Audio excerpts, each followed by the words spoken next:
The Nebraska football team suffered a devastating loss Saturday night against Ohio State. Earlier today, the Huskers met with the media. Sports director Adam Kruger and reporter Phil Bergman have a recap from Memorial Stadium.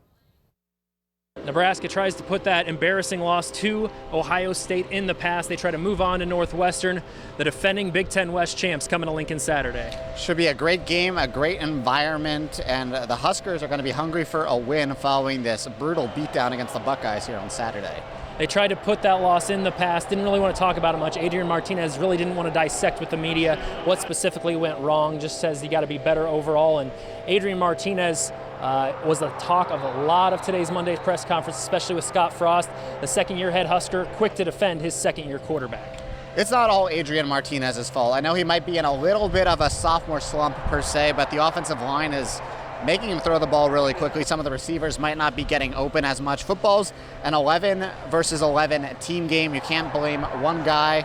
And the one thing that's clear is we do not have a quarterback controversy on our hands.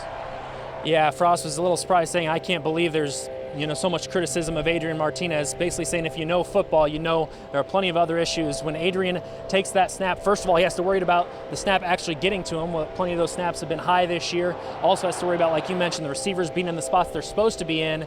But also when you have Chase Young and a bunch of four-star recruits coming at you, it's a little tough to get rid of the ball where you're supposed to get rid of it and when you're supposed to get rid of it. So a lot of things on Adrian Martinez's plate, as Scott Frost noted on Monday. Yeah, that Ohio State team is by far the best team that Nebraska's seen this year. Scott Frost said that he voted Ohio State #1 in the country in his coaches poll. There were maybe 6 to 11 different future NFL players on that Buckeyes roster that the Huskers face. So it just shows the difference in talent between Ohio State, a top 5 program, and what the Huskers are currently putting on the field right now.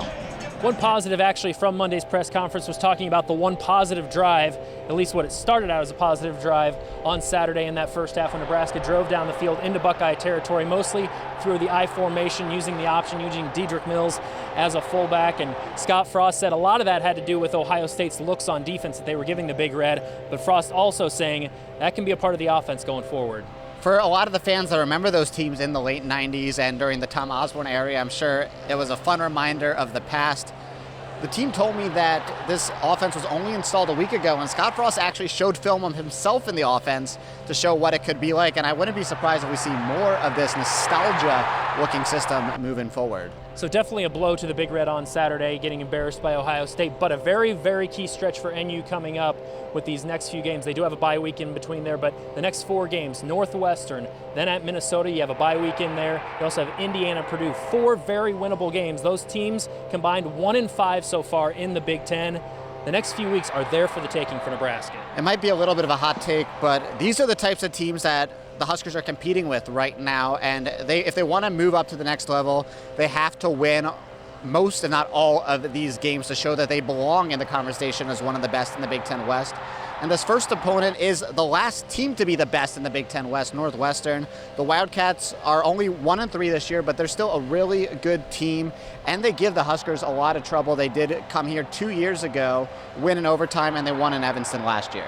That's right. The road teams actually won 6 of the 8 last matchups between the Huskers and the Wildcats. Should be an interesting one to say the least. Saturday at Memorial Stadium, 3 o'clock on Fox. For Phil Bergman, I'm Adam Kruger reporting in Lincoln.